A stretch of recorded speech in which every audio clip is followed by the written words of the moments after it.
Assalamualaikum warahmatullahi wabarakatuh.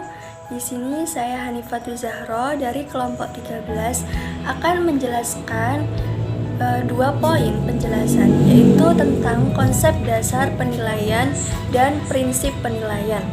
Yang pertama yaitu konsep dasar penilaian. Penilaian adalah tindakan mengambil keputusan terhadap sesuatu dengan ukuran baik buruk atau bersifat kualitatif.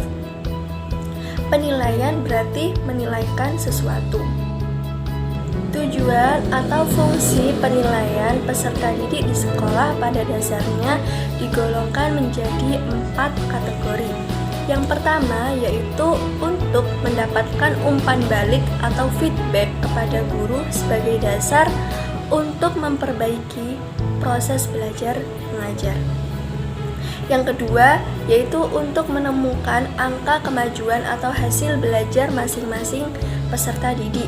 Yang ketiga yaitu untuk menempatkan siswa dalam situasi belajar mengajar yang tepat sesuai dengan kemampuan atau karakteristik lainnya yang dimiliki oleh peserta didik.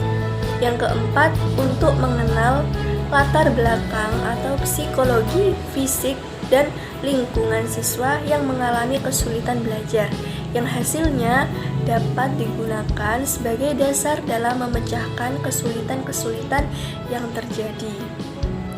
Adapun selanjutnya yaitu ciri-ciri penilaian dalam pembelajaran, yaitu yang pertama penilaian dilakukan secara tidak langsung, yang kedua penggunaan ukuran kuantitatif, yang ketiga bersifat relatif, artinya tidak sama atau tidak selalu tetap dari satu waktu ke waktu yang lain.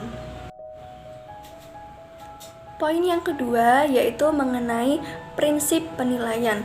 Pada Permendiknas nomor 20 tahun 2007 juga disebutkan bahwa penilaian hasil belajar peserta didik harus memperhatikan prinsip-prinsip penilaian.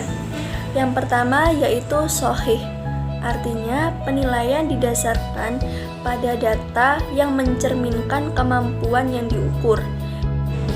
Yang kedua yaitu objektif, artinya penilaian didasarkan pada prosedur dan kriteria yang jelas, tidak dipengaruhi subjektivitas penilai. Yang ketiga yaitu adil. Adil artinya penilaian tidak menguntungkan atau merugikan peserta didik karena berkebutuhan khusus, serta perbedaan latar belakang agama, suku, ras, adat istiadat, status sosial, ekonomi, dan lain sebagainya. Yang keempat yaitu terpadu, artinya penilaian oleh guru merupakan salah satu komponen yang tidak bisa terpisahkan dari kegiatan pembelajaran. Yang kelima yaitu terbuka, artinya prosedur penilaian, kriteria penilaian, dan dasar pengambilan keputusan dapat diketahui oleh pihak yang berkepentingan. Yang keenam yaitu menyeluruh atau berkesinambungan, artinya penilaian oleh guru mencakup semua aspek kompetensi dengan menggunakan berbagai teknik penilaian yang sesuai untuk memantau perkembangan kemampuan peserta didik.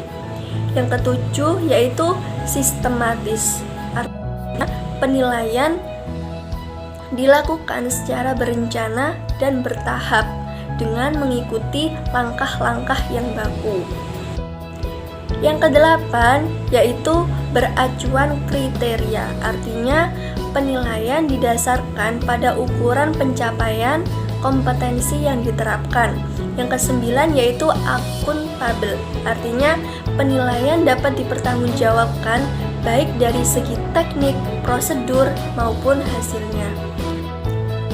Baik, itulah penjelasan dari saya. Selanjutnya akan dijelaskan oleh anggota kelompok kami.